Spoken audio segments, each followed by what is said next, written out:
So I'm sitting here thinking to myself about my communication skills and lack thereof over the years, my insecurities of what I knew and what I didn't know, me being completely incompetent and, what's it called, not, not caring about the jobs that I did. You know, for example, this is the example that I'm thinking of is when I worked at PC Club in California. I worked in Burbank store, and then I was a store manager in Phoenix, Arizona, and then I was a store manager in Downey, California. So I'm in PC Club, and they would have these flyers, these advertisements for these computers and computer parts and stuff as computer hardware as opposed to software. PC Club would have these flyers, and it never occurred to me till just now, wouldn't it have been nice if I had actually glanced at the flyers, if I actually looked at the flyers and thought, these people that are customers, right? These people, these poor people that are customers, they want to buy a computer, they want to buy a modem or something at PC Club, and they look at the flyer and there happens to be modem on discount. Instead of $40, it's $30, right? Right? And it would have been nice, this is my point, is it would have been nice if I was the kind of person that, you know, instead of just looking at the paper like hieroglyphics, like, you know, like a caveman, I don't know what the hell is going on here. If I could get in a conversation with Steve, the store manager, or Eric Lest, the top salesman in Burbank, you know, if I could, or anyone, get in a conversation with anyone saying, hey, we have this flyer here, right? We have this flyer, right? Tell me about it. Tell me about why anyone would buy any of this stuff. You know, why are we even here? Why am I even here? Bret, why are you here? Why are you here? Why do you have a job? Why do you have a job at all? Why do you have a job at PC Club? Right? Why do you have a job at PC Club? Why do you call yourself a salesman? I used to be in sales. It's a tough racket. I wasn't a salesman. I was a cashier, right? No, I knew the numbers and things like this, but I didn't care to understand why people buy anything, especially computers, especially from us. I got the job at PC Club because I had recently lost my job at Earthlink, and my brother, my wonderful, loving twin brother, Pete, got in a conversation, and he said, oh, PC Club in Burbank's hiring, you should get a job there. So I went and said, hey, my brother Pete says you guys are hiring. You know?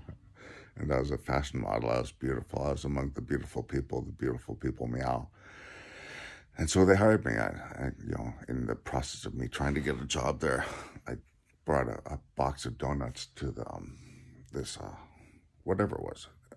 I was going to say store meeting, but I think it was just, I just brought them. I brought the people at the Burbank PC Club office. George Hall was there, and Eric and everything. All those guys were there, and I brought a box of donuts, and I guess what's the word? Engendered them to me, you know, engendered me to them. They took a liking to me, and they, blah, blah, blah. And then I did the drugs, and I was up for 7 days, and on the 7th day I interviewed for the job with Steve Bowen, and somehow got the job. You know, couldn't believe it, all twacked out. Anyway, so I got the job, and, you know, I don't know anything about sales. I don't know anything about computers, really. My job in Earthlink was computers, but I was basically incompetent there too. I was just hanging around. You know, I knew a few tricks, and I was at Earthlink for a couple of years, right? 2 years and 18 days to be exact. 10? Yeah, 10 days, something like that. And that was my second longest job ever. My first longest job was the Army. That was 3 years, 5 months, and 1 day. And every other job I had was a few months or 8 months, or typically 8 months, whatever. But never was in a job long enough to become competent at it, literally. So, got the flyer. The flyer's posted on the bulletin board. And, what's his name?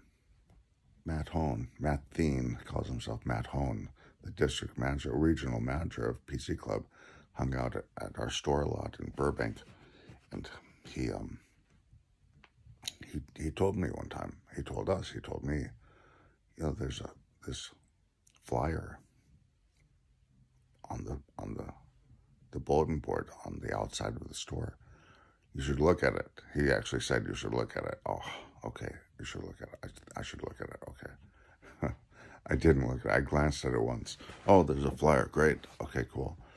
Oh, there's numbers on it. Great. I like numbers. Price is $599. $599 for a computer, right? Something like that. I don't know.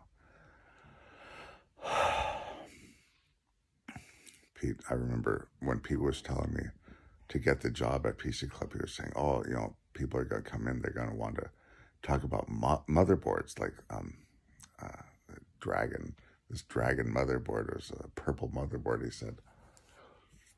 Very, very fancy motherboard. And in my heart, I was like, oh, in my heart, at the very core of my being, I just have this disdain for technology in general, because it's just, computers, they're obsolete as you buy them. They're obsolete when they're made, basically. There's already new technology and so on. So you're always behind the power curve, and they're always breaking. Always something going wrong, always some way to do it wrong and things like this. And you just got put up with. You just got put up with computers. Oh, and look at me. I should talk. I'm talking on this phone. It's good technology. To me, technology is anything that could break or become otherwise inconvenient. Like my legs broke, and there's our technology. My eyes, I need glasses. When I was 9 years old, right? Fun thing about glasses. When I was 9 years old, I was tested to be in the top 1% smartest kids in the world, right? When I was 10 years old, I discovered my body and now require glasses to drive. Ha ha ha ha. Knee slapper. It's true though. Top 1% smartest kids in the world. Yeah. And now when I was 10, I masturbated so much, and now I'm blind, as they say. Okay, blah, blah, blah. Okay, there's a Smith shirt, look at that. There's Salford Lads Club. I've been there. Manchester, England. Anyway, so that's, it would have been nice if I had been the kind of person that instead of meeting the resistance of looking at the ad and just having no inclination or care of what was actually on the ad, or why people would buy anything from us in general, whatever.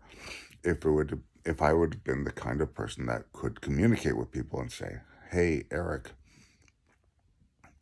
tell me about this modem here. Why would people buy this? What's so special about this modem? Why would people buy from us at all? And why would they buy this modem? And irregardlessly of the price. Haha, I love that word, irregardlessly. And people hate it for all intensive purposes and so on and so on.